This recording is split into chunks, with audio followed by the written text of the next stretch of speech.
जय जिनेन्द्र। मैत्री भाव जगत में मेरा सब जीवों से नित्य रहे, दीन दुखी जीवों पर मेरे उर से करुणा स्रोत बहे। अपमानित कमठ कोताचल पर्वत की ओर बढ़ गया। वहां पर काया क्लेश में विलुप्त पाखंडी तपस्वियों से उसने दीक्षा भी धारण की। एक दिन क्रोधाग्नि में जलते हुए उसने अपने छोटे भाई मरुभूति के सिर पर शिला गिराकर हत्या का घोर पाप भी कर डाला। तो क्या होगा इसका परिणाम? आइए सुनते हैं मुनिश्री के मुखारबिंद से। तो बोलिए मुनिश्री 108 कुंतु सागर जी महाराज की जय। बोली पार्श्वनाथ भगवान की जय। आचार्य गुरु विद्या सागर जी महाराज की जय। पहले आपने सुना कि कमठ के द्वारा शिला पटक देने पर मरुभूति ने अपने प्राण छोड़ दिए। अब आगे की कथा हम सुने। उससे पहले आपने शिक्षा ली थी कि दुर्जन की संगति का त्याग करना चाहिए और सज्जनों की संगति करना चाहिए। अब आगे कथा सुनिएगा। सल्लिकी नाम का एक अत्यंत सघन और विशाल वन था। वहां पर ऐसा हुआ कि आत्म ध्यान से मृत्यु होने के कारण मरुभूति का जीव इस वन में बच्चे घोष नाम का जंगली हाथी हुआ। शिखर के समान उसका मस्तक बहुत ऊंचा था, जिससे मदरूपी पानी का झरना झरता था। कृष्ण वर्ण की उसकी विशाल देह देखकर ऐसा मालूम होता था मानो चलता फिरता पर्वत हो। उसका समस्त शरीर अत्यंत सुंदर था। वरुणा नाम की कमठ की स्त्री, जो बिना किसी आश्रय के ओदनपुर में रहती थी, मरकर के उसी वन में हथनी उत्पन्न हुई। मरुभूति का जीव वह हाथी उसके साथ प्रसन्नता पूर्वक सदा रमण किया करता था। वह जो वरुणा थी, वह हथनी हाथी के साथ पति पत्नी जैसे संबंध से रह रही थी। एक दिन राजा अरविंद अपने महल में इस प्रकार बैठे थे जैसे स्वर्ग के विमान में कोई इंद्र बैठा हो। उस समय राजा ने एक अनुपम बादल देखा। वह बहुत उज्जवल और नीचे दिखाई दे रहा था और ऐसा मालूम पड़ता था मानो सुंदर मंदिर ही बन रहा हो। उसको देख करके राजा सोचने लगा कि ऐसा ही एक जिन मंदिर बनवाया जाए। आपने देखा होगा कभी बादलों में आकृतियां बनती हैं तो कहीं मंदिर जैसी आकृति बनती, कभी पहाड़ जैसी, कभी वृक्ष जैसी, कभी इंसान जैसी बनती है। तो उस समय जब राजा देख रहा था तब मंदिर की आकृति निर्मित हो रही थी। उसके मन में विचार आया कि ऐसा मंदिर मैं भी बनवाऊं। उसका आकार वह कागज उठा करके कलम के माध्यम से बनाने ही वाला था। इतने में बादल सिमट गया, अर्थात वह बादल समाप्त हो गया।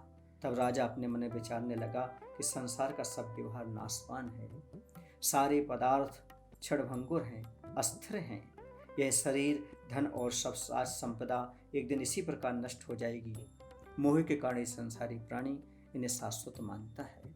ऐसा वह चिंतन कर रहा है और सोच रहा है सारे भोग स्वप्न के समान है, क्षणिक हैं, अतः अपने आत्म कल्याण में अब विलंब नहीं करना चाहिए। अर्थात उसे वैराग्य आ गया। राजा अनित्य भावना का विचार करने लगा।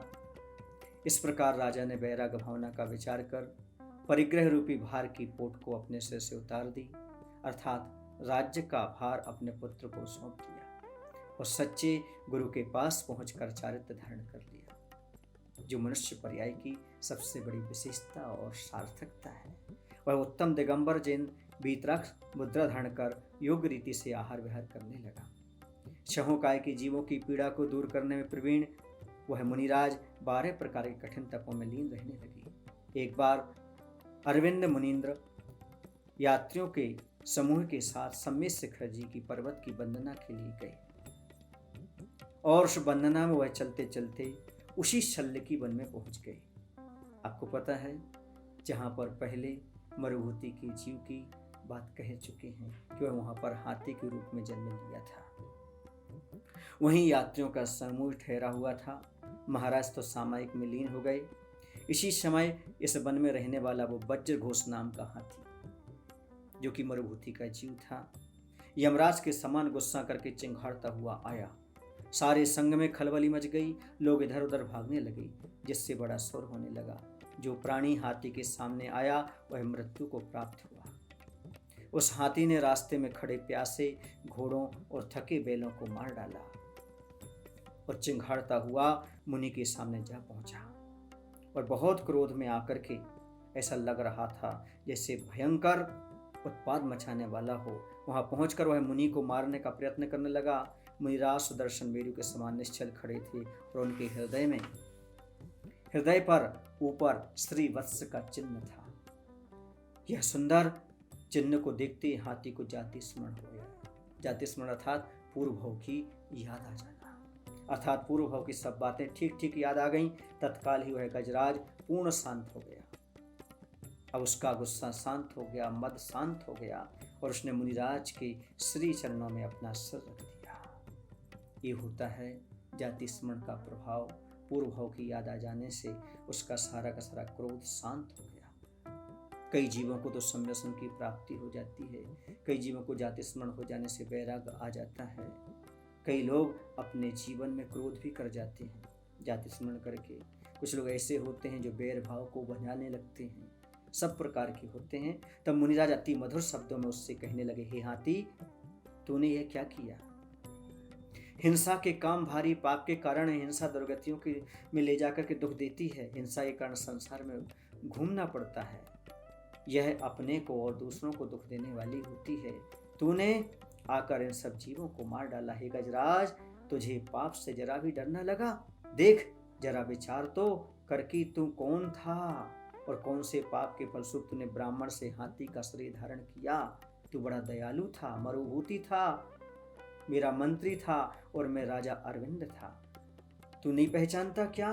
धर्म से विमुख होकर के आग ध्यान से मरने के कारण तूने ये पशु पर्याय प्राप्त की है। हे गजराज, अब इस प्राण इस शरीर में हैं, तब तक सम्यक दर्शन अरुण व्रतों का पालन करो।